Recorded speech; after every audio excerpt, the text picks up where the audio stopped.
Good morning, good morning.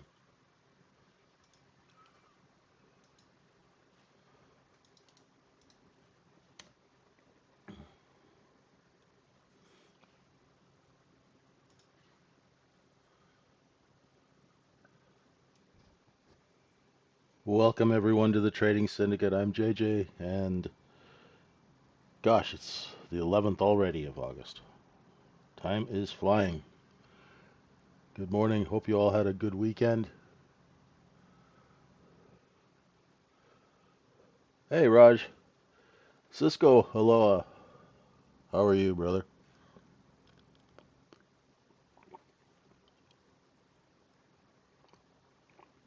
Hey, Travis, how you doing?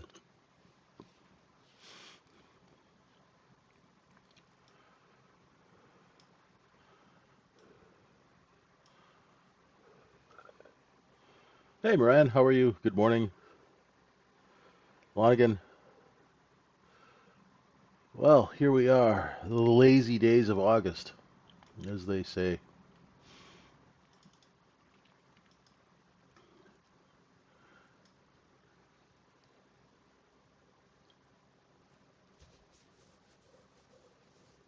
Everybody I know is on vacation.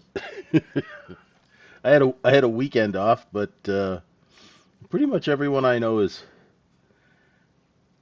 has gone away for a couple of weeks. Market people and non-market people. Be a pretty slow week. Let's see. Hey, Jiraj, how you doing? I was in Birmingham yesterday. I was close to your neck of the woods on the way back from Liverpool.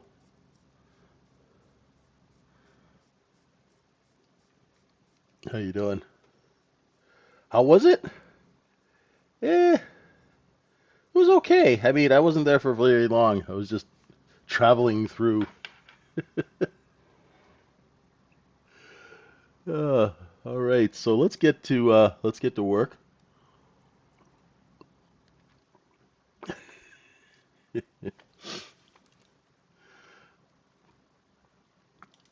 And what do we have here? Okay, well, Friday we had the typical high close. Okay, now I'm going to go through a little bit of market profile with you folks here, and we're going to keep it practical. Okay, now it's Monday morning, so we'll keep it really practical. Friday, right? What did these buggers do? They high closed it. Look, right? They closed it up here. Overnight inventory is short, which means the majority of the trading is underneath the close, okay? So what that means is we're looking for that kind of motion back up to correct. Now there's something very interesting about what happened on Friday. See this little chunk here where there's like a ledge?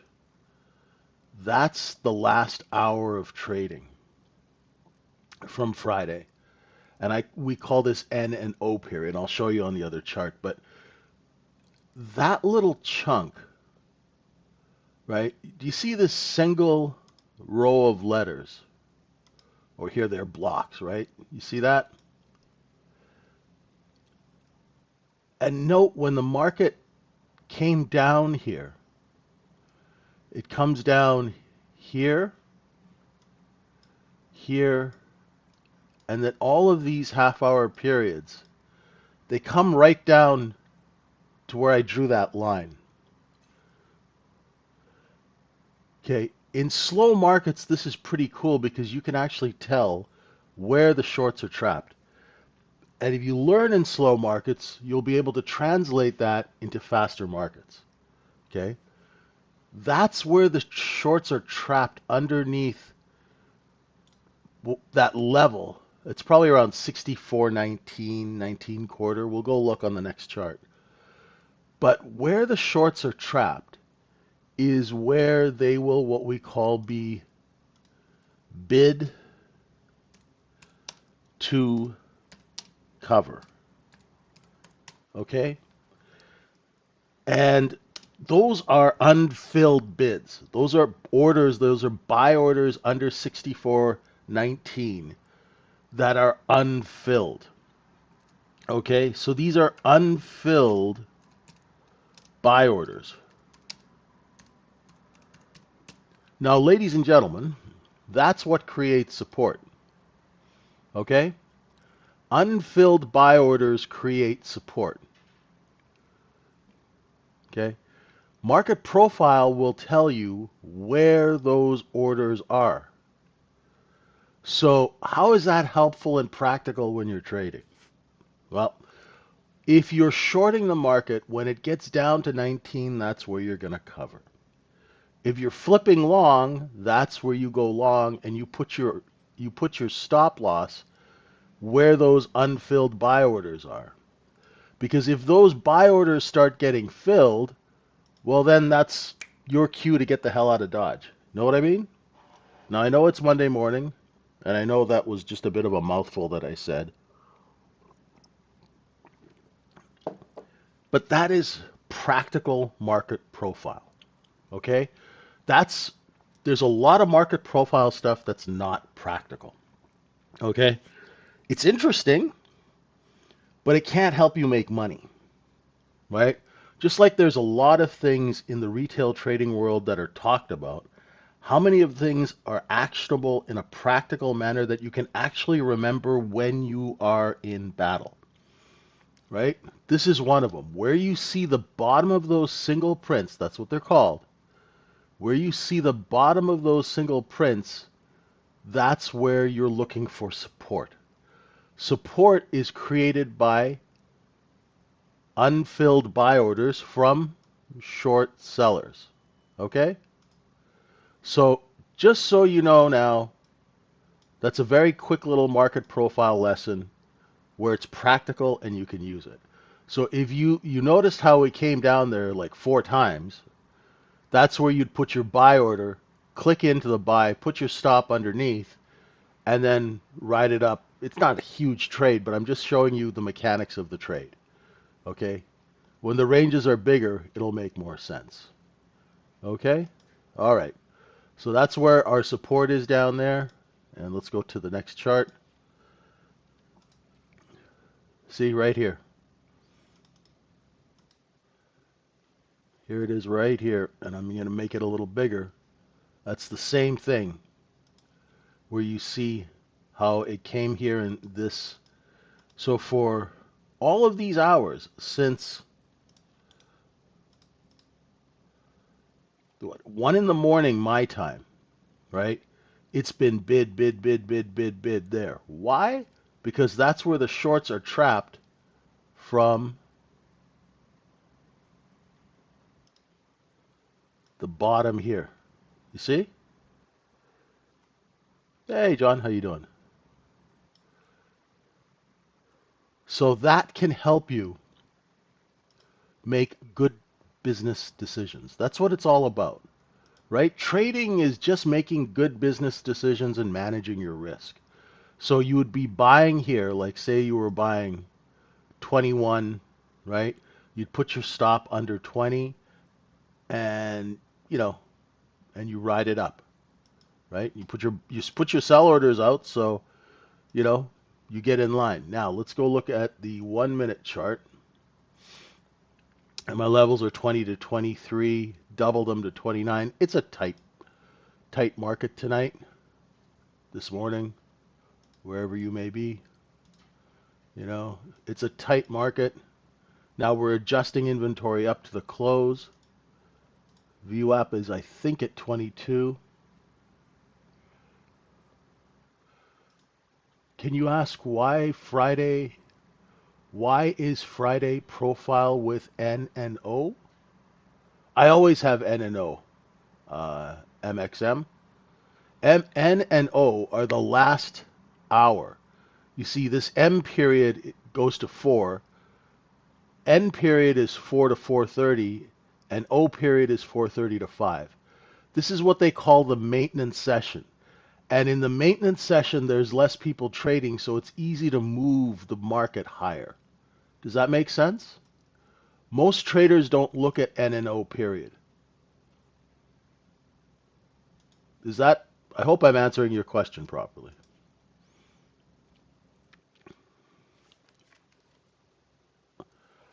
So, translating that same trade from market profile to the 1 minute chart where you do your execution, you're buying above 20, put your stop under 20, ride it up to 23 and a quarter. If it breaks, keep going. Now, where are the next area of sellers?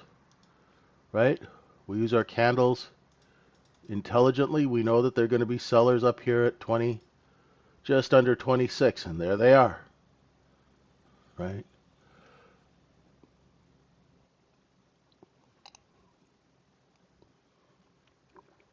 And that is tactical trading. That's trading with intelligence of the market.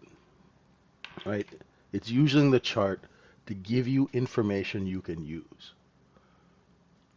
Right? So inventory is now correcting up.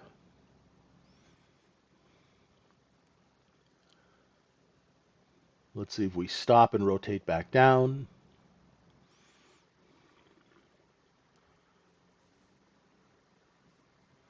So every day, MXM, I look at the last hour of trading after 4 o'clock. So from 4 to 5, which is N and O period. Because I want to know what happens right up to the end. I don't want any mystery. Some traders only look till 4 o'clock. And if they did, they usually get it wrong. Because they don't have the full picture, right? When you look at a market, you want to have the full picture. Like what information is important, what information really isn't.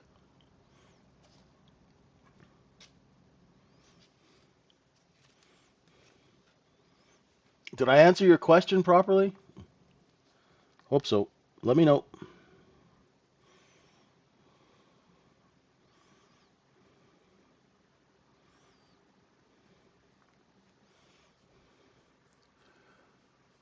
What else is going on, folks? You guys are quiet.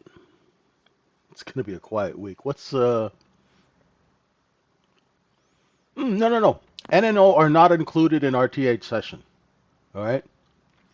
So RTH session. Let me go through that while we're waiting for this market to do what it's doing. So our RTH session starts in A period and it ends in M as in mother. I include N and O because I want to look at the maintenance session. I want to look and see what the market does at the end of the day, at the real end of the day.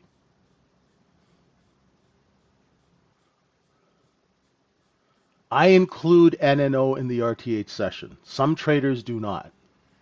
That's why I wanted to explain it.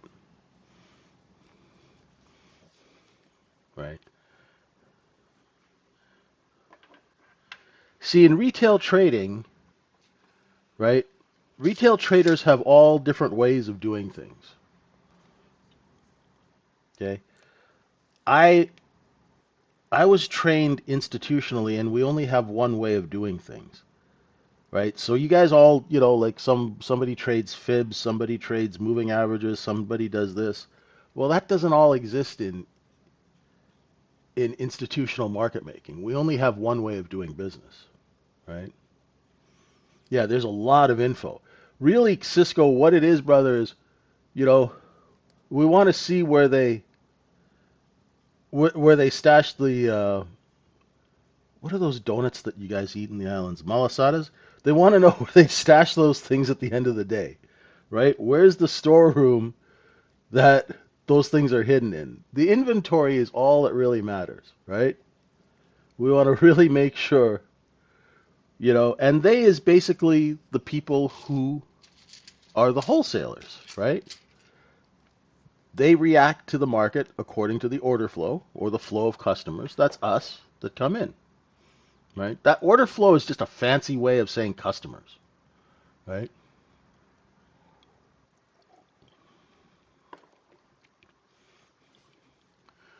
And now we're creeping above the close, looking for 26 and 3/4. Well, we hit half to the tick. So it's Monday morning. I haven't taken a single trade yet. That would have been a good one. Had I been honestly, I have to say I did the balance zones and stuff, and then I went outside for a bit because it's a beautiful morning here in Liverpool, and I wasn't on the ball as I should be. That would have been a great trade to take long, but there'll be another one. What's our volume? Volume's kind of light, 45,000 contracts.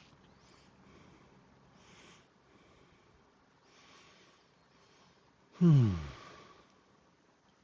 Oh yeah, and we have a poor high. So Raj, if you're outside, we have a poor high.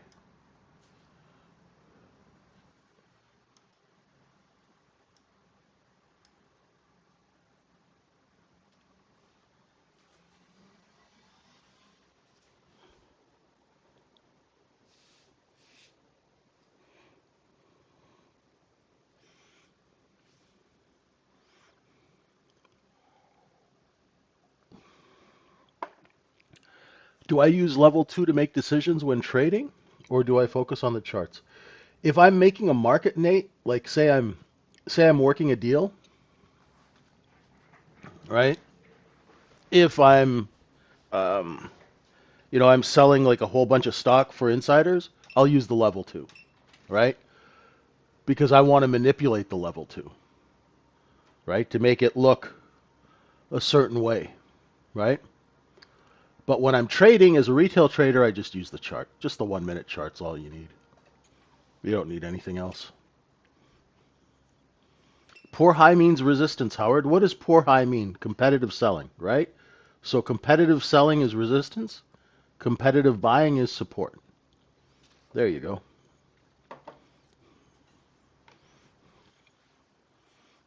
No problem. Level twos can get you into a lot of trouble if you don't know how to interpret the information.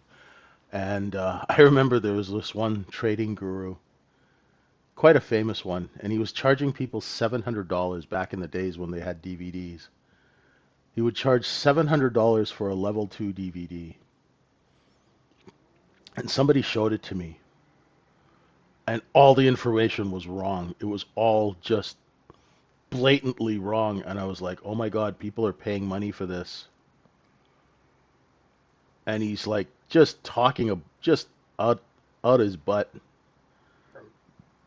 And it's really, there's so much misinformation about level 2 and order books and DOMs and stuff like that. It's really, it's kind of sad actually, because people are paying all this money and they're getting bad information. It's pretty brutal, you know.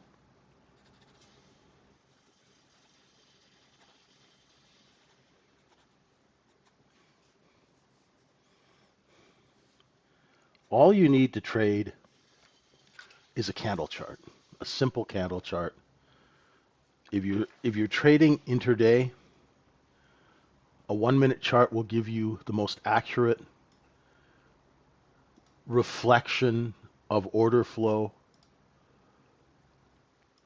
for your level of account, right? Like, let's face it, if we're taking trades, right? I know everybody wants to make, 30, 40 points, but that's not realistic, right? You have to have realistic goals. So, say you had bought 21 here using 20 as a stop, and you sold half of your position. Say you went 6 contracts here, right? And you sold half of your position here, and then you're waiting for the middle of the next zone, so you sell half of your position here, right? If you did that on on the E-mini, that's not a bad trade.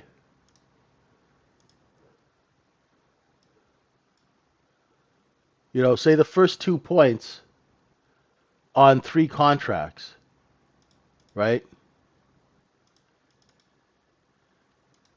That's $300, right? So the first leg of your trade is $300, right?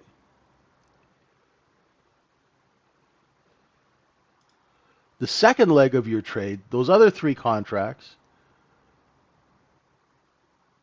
right? That's say it's only 4 points. That's a $900 trade, folks. You know, it's $600 for that. It's $300 for that. You're making decent money, and you're not having to trade and hold the thing for 30 points, and you're not stressed out. You make your money, and then you're done. Even if you did $300 a day, right? There are not very many retail traders who make $300 a day consistently.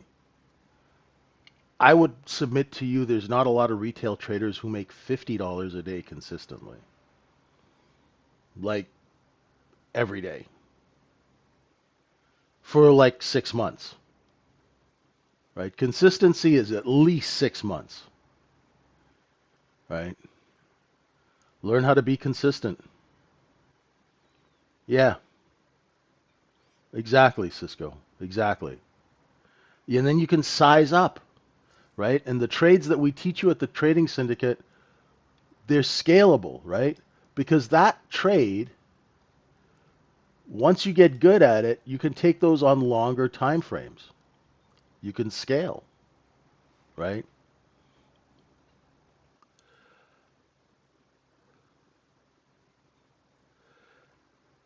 Yeah. Now you got to remember that that book was written by somebody who runs a prop firm, right? Okay. So here's the thing. Okay, so one good trade, that's Mike Bellafiore, right? So he actually runs a proprietary trading firm. His traders, right, trade they trade fairly decent size. They're trading with the firm's capital. But you also have to remember, Nate, that he has somebody in that firm who actually teaches those people how to read a level two. Okay? And if they're trading size, then you have to trade a level two. If you're trading 500 shares of a stock, reading a level two is not going to help you. It's a waste of time, right? If you're trading size, then but you have to understand how a level two is structured. I'm going to show you something. Since it's slow right now, inventory is correcting up. Okay? When you see, right?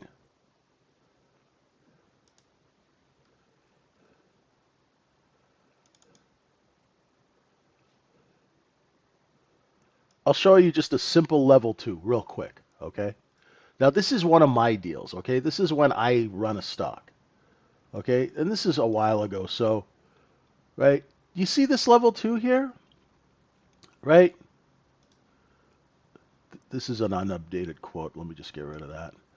But if you look at this level two, right? Every single one of these market makers is controlled by me. So if you guys looked at this level two, right, you'd see a huge buyer here. That's me. But you wouldn't know it. I'm showing a really big buy order here, right, with this broker, right, who's one of my old buddies, right?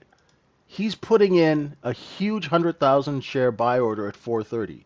You guys think there's a lot of buying interest, and you'll start coming and putting bids in, right? That guy at the top of the book is my lookout bid, right? Night used to be like the citadel of the day, and that's retail coming in. And they're buying, these are all my offers. These are all my bids. I move these people around like a chess piece because I control the entire market, right? If you saw that, you would think, oh, it's a great stock to buy. There's a lot of support. I'm painting a picture with that to sucker you guys in so you'll buy. Do you understand what I'm saying?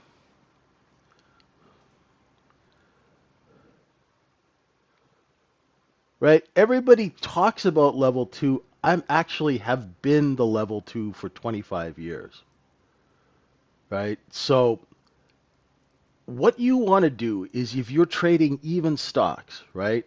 Just keep it simple because you're not going to understand what the level 2 means. For you guys, level 2 is like reading ancient Sanskrit. It's not going to help you. Just stick to the chart, stick to your trade, right?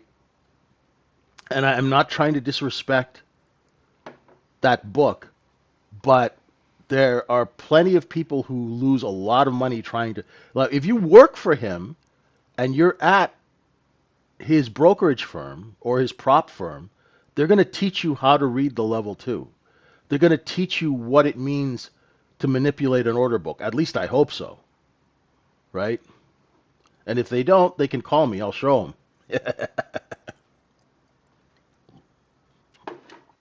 Right? And there's no order book in futures. There's a DOM, and you shouldn't look at the DOM other than to put orders in.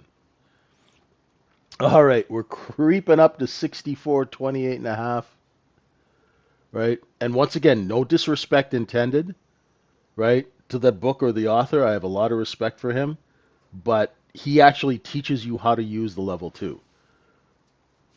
Hopefully,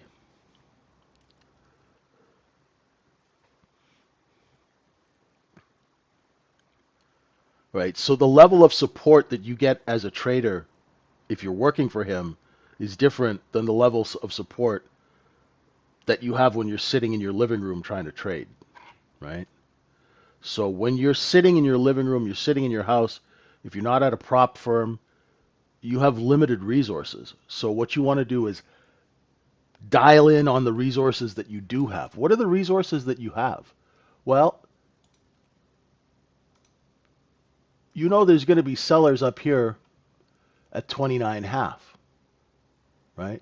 And now the market's telling you, look at those 3 candles. Bing, bing, bing. Look, you got sellers here. You don't need a level 2 to tell you that somebody's stuffing the bid at 28, right? Look.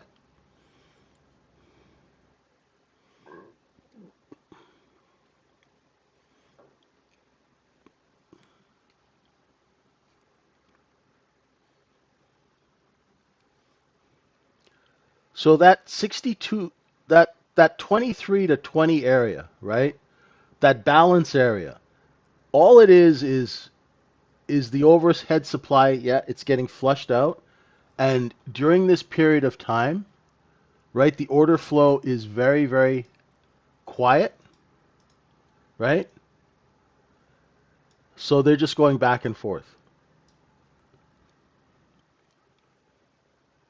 right? So they're just doing business back and forth, right? See, there's a look above and fail, right? A fail to look below. So they're just, while it's slow, they're doing whatever business they can in that zone while they wait for more customers to come in, right?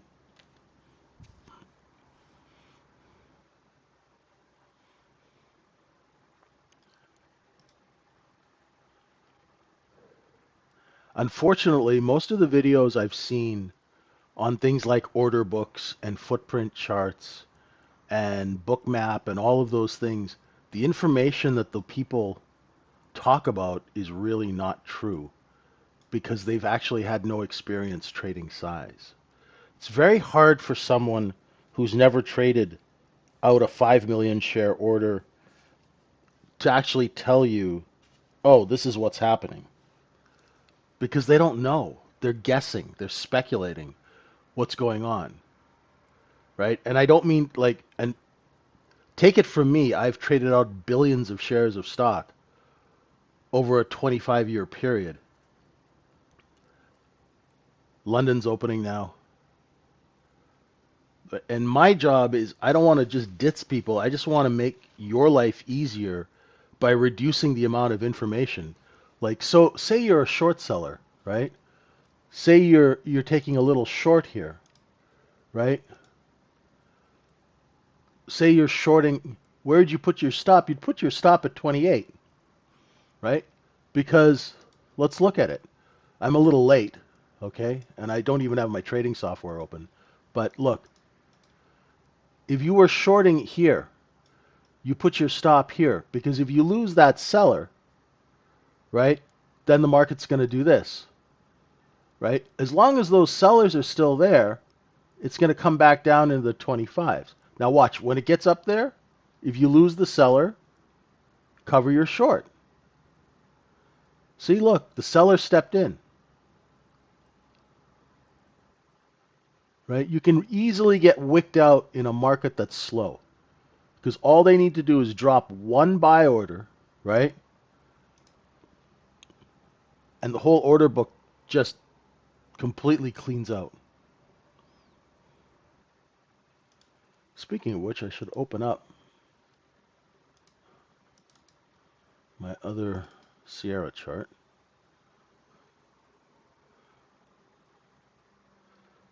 So what we want to do is we want to reduce the amount of information that we look at so we can make trading ideas, sorry, we can make execution quickly. We can execute quickly and decisively, right? Because we all know, and I'm not gonna BS you guys, right? When you start trading retail, right, you are going to hesitate. You're going to fumble around. Listen, if I was a market maker for 20 years and did deals, and then I was hesitating and fumbling around trading retail, it's not, you're going to do it too, right? We all do it, right? So you want to reduce the amount of fumbling and hesitation when you're actually executing, right?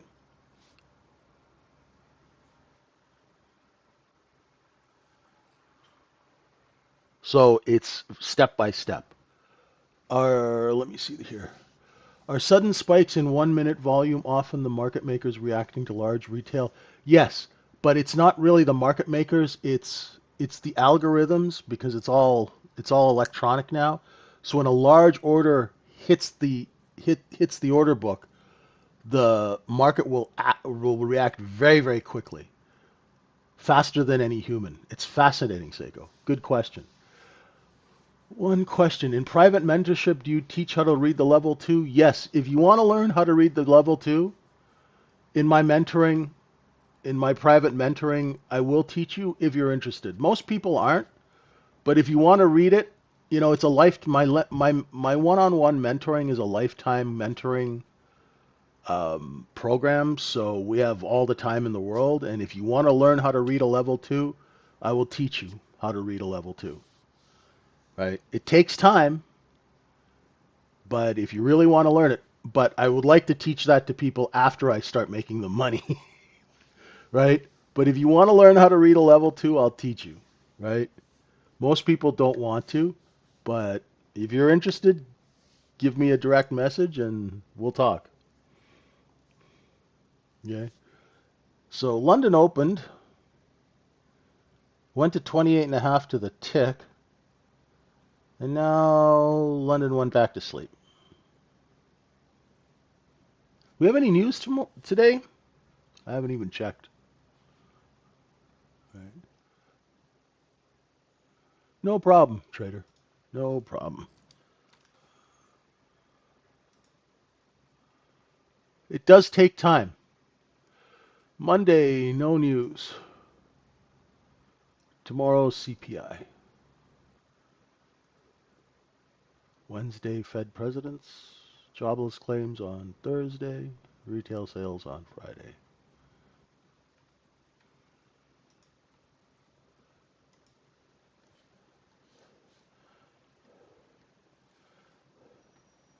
Yeah, I'll be starting a new mentoring course in September. If anyone's interested, they can just give me an email here. And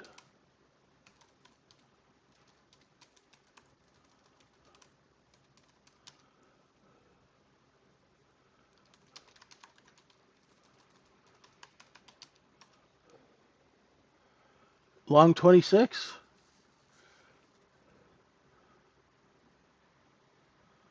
Okay.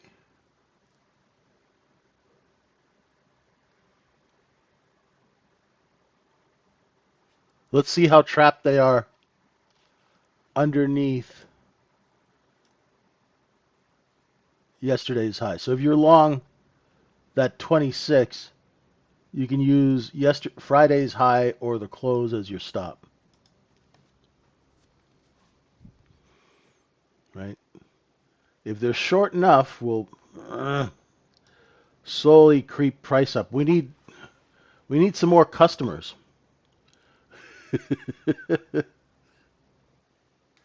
we need some more customers.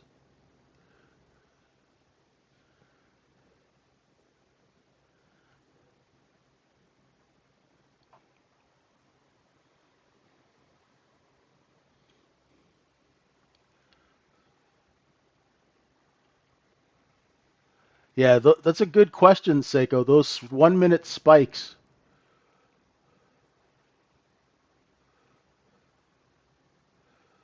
They're very, very curious. Hi, Harry. You were going down the tape reading route. What do you think about filtering out small volume to slow down the tape? I don't recommend tape reading in ES trading. Okay, Harry, if you are trading equities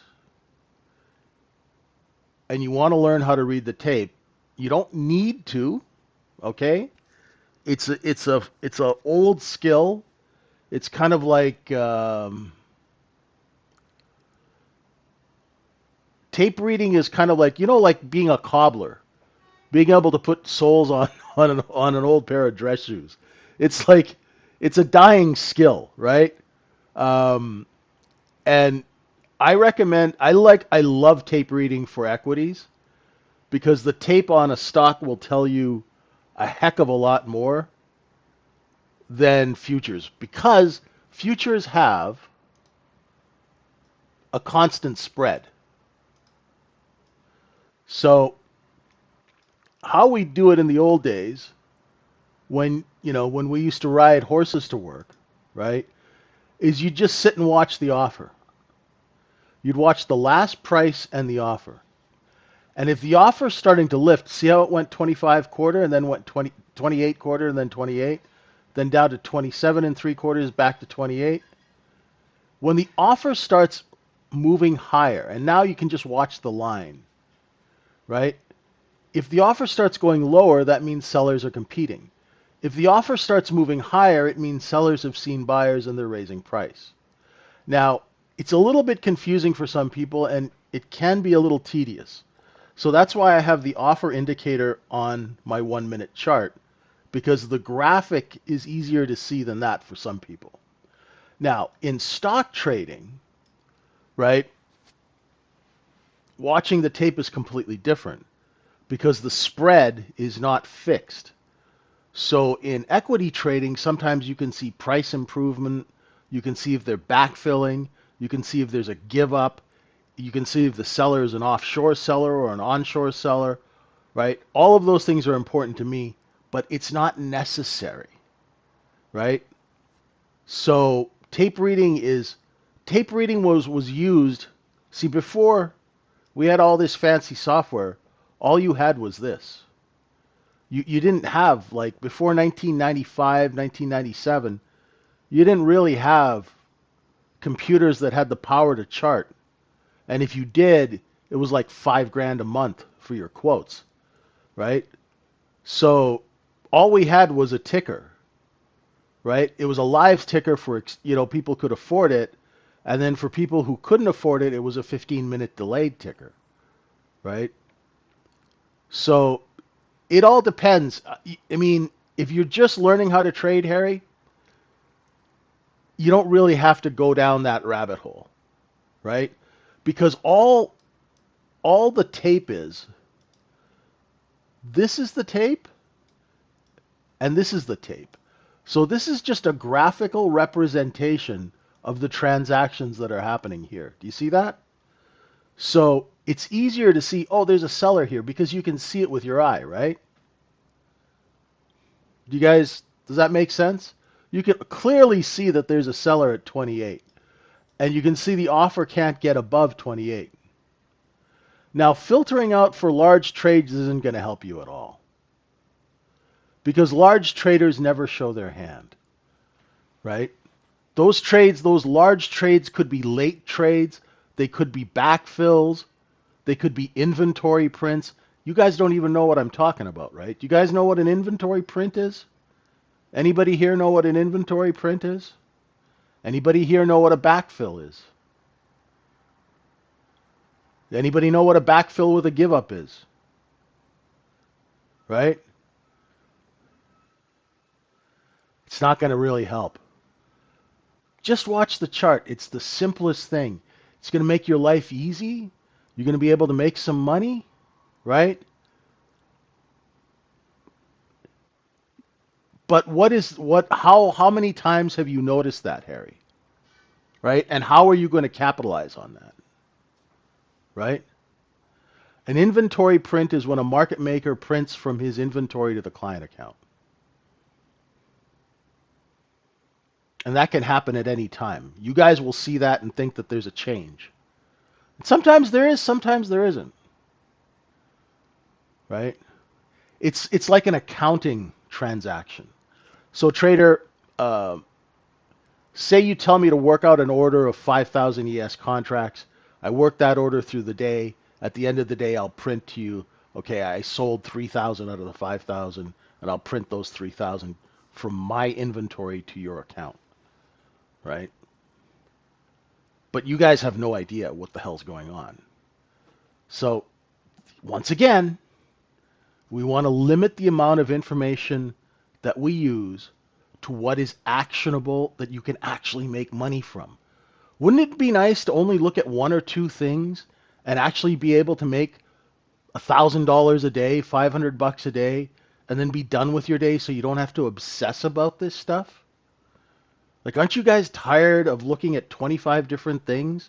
Don't you find it annoying? Don't you find it, aren't you tired of looking at like 15 different things and not making any money at the end of the day, or blowing up accounts, or getting stopped out all the time because you're trading at the wrong time, the wrong place? Like, surely you guys must be tired of that, right? Wouldn't you rather just make some money and go to the beach or enjoy time with your family? That's what we teach you how to do, right? My job is to help you save time, because time is something that you can't put a price on, right? So like right now, if you were shorting, you know that there's a seller at 28. You can short in this area, put your stop above 28, and then where are you going to look for a cover? Well, I'd be looking in the 25, 24 area, right? That doesn't seem like a lot, but 3 points on one E-mini is $150, right? On 3 contracts, that's $450. You do a 3-point trade with 3 E-minis every day, and that's $9,000 a month in extra revenue. And I know for a fact that there's probably less than 1% of retail traders who are making $9,000 a month consistently, right? I don't know. That's just me, right? I'm just trying to save people time and frustration, right? What is the practical information that you need to know when you're trading that you can actually make money and then get the hell away from the computer, right? I don't know.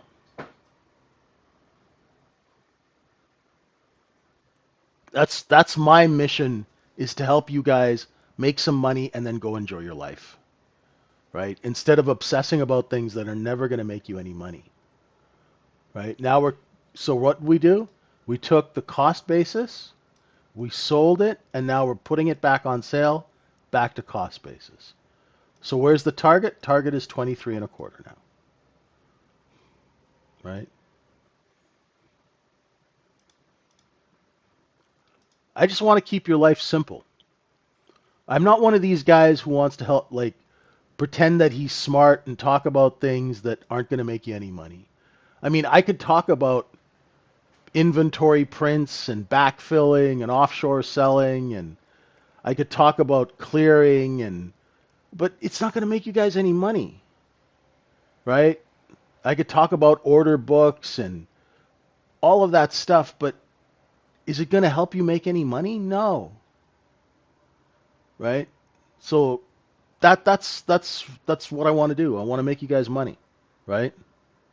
I'm not going to sell a $700 level 2 VHS exactly, right? I think you guys have been used and abused too long, right? I think the retail trader has been abused for too long, sold a wrong bill of goods, sold all this software that they don't need, told to watch this, watch that, watch this, and and are they making any money? No, they're not. Are they consistently profitable? No. Do they know when not to trade? No. Do they know how to manage risk? No. Well, let's change all that, right? I want to take you guys from being food to being the hunter. Hunt, kill, eat, go to the beach, right? Or go golfing or whatever it is you guys want to do, right? I don't want to waste your time, right? Hopefully you guys can appreciate that, right? It's much easier to teach people, honestly, it's easier to steal money from people and sell them a false bill of goods than to get them to see the truth. The truth is that markets are simple, right? It's all about inventory and order flow. Inventory is, in this case, ES contracts, right? If you're selling oranges, your inventory are oranges. The chart is just a representation of the distribution of that inventory for profit. Or when you have to put it on sale, you got to put it on sale and get rid of it before the oranges go bad, right? That's all it is. There's nothing more to it than that, right? We build a business plan around the business of the market so our trades make sense, right? So there's a valid business reason for taking the trade. If there's no reason to take the trade, you don't trade, right? Once again, simple, right? Just nice and simple.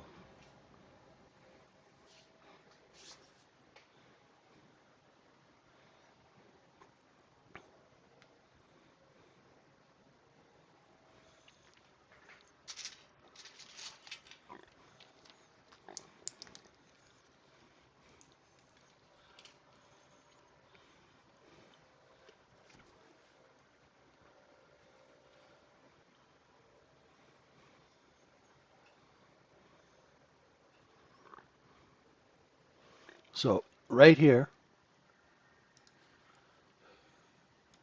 see where they stopped selling?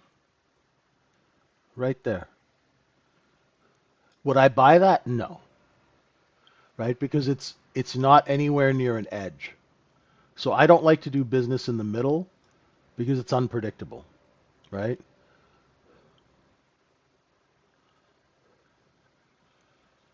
Right? These people are trapped long. They're selling. The wholesalers sold it down here, stopped when they found buyers, and started to raise price, right? Is this a tradable time right now? No, I wouldn't trade this. I would wait until it looks below and fails, or it looks below and goes, or it looks below and fails here,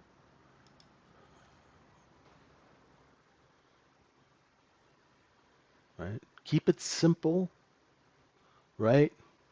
Use the structure that the market sets out to help you make intelligent decisions, right? It's all you got to do. Manage your risk, right? Manage your risk in an intelligent manner. How do you do that? Well,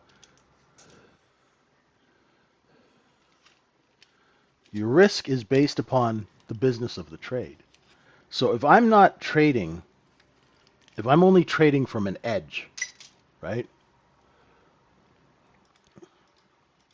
The trade I'm looking for is for the market to look below 23 and a quarter, those sell orders to complete, the market to rotate up and tell me that the sell orders have completed.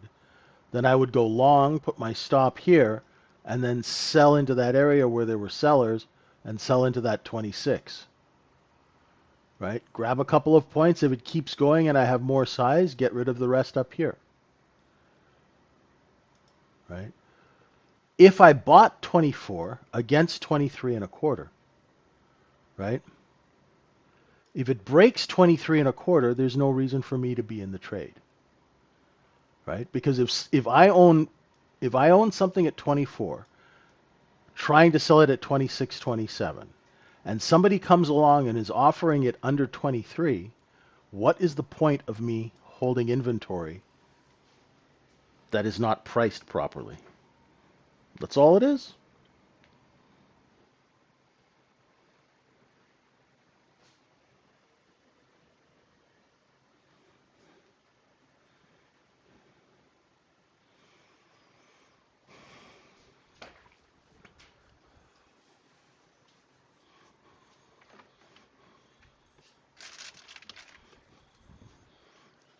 Make intelligent trading decisions. Once you learn our simple methods, you won't overtrade. You won't have FOMO. All of those things. All you need is a little bit of discipline, right? And you can eliminate 80% of the issues the traders have.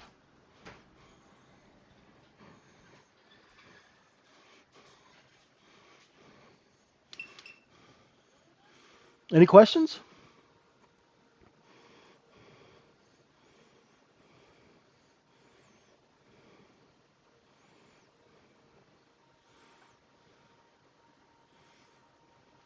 All right.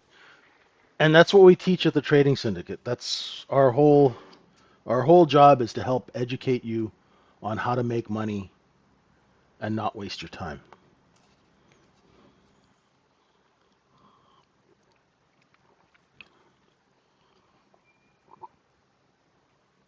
Right? Another important thing, when do you not trade? This. If it's like a barcode like that, right? And in the middle of a zone, nah. I'll let somebody else get stopped out and fool around there. I'll wait for my edge, I'll wait for my trade, I'll wait for a business transaction that makes sense. When a business transaction makes sense, then I'll execute and manage my risk. Right? Other than that, don't waste your time, folks. Don't give them all your money. You know? Just don't throw it away. You work hard for your money. You deserve proper education.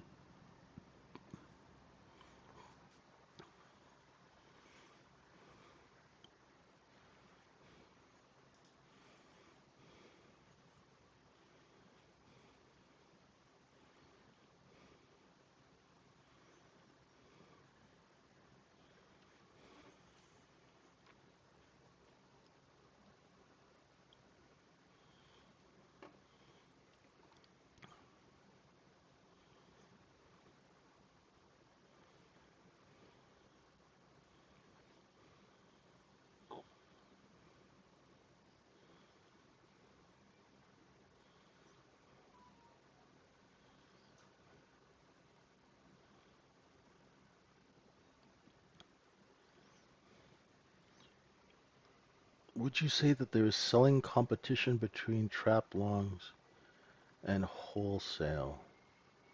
Yeah, so people got trap long, they started to sell, wholesale put it on sale, right? There's bids at 24, so they stopped selling, right? Now, we're just waiting for more order flow. We're waiting for more customers to come in.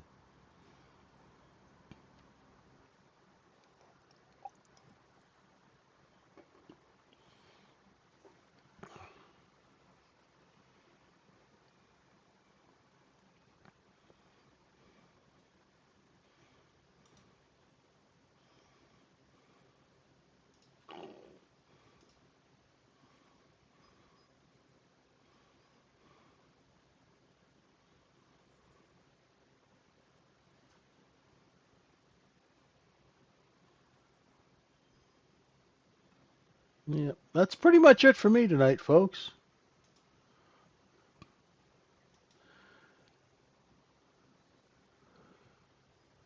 Does anybody have any questions? If you want to learn how to trade in a good environment, come check us out at the Trading Syndicate.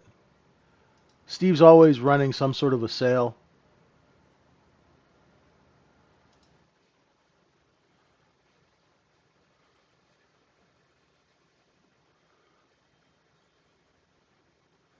We just want to keep it simple, right? Try us out for a month, see if you like it. And if you do join, please DM me when you're in the room. If you need any help with your trading, reach out. Okay? I don't charge you to help, right? If you are interested in mentoring, let me know. I'll be happy to hop on a call. I'll even do a free mentoring session with anyone who's serious. Okay? So reach out to us at the trading at tradingsyndicate.org. I'm JJ vwaptrader1 on X. Thank you so much for joining us. I'll let you guys go a couple of minutes early here. Have a wonderful, wonderful day. We'll see you at 9 a.m. Eastern Time for the next session. Once again, thank you very much, folks, for joining us. Okay? We'll be smart out there. Don't let them get your hard-earned money. And we'll see you at 9 a.m. Eastern Time. Thanks, everyone. Bye for now.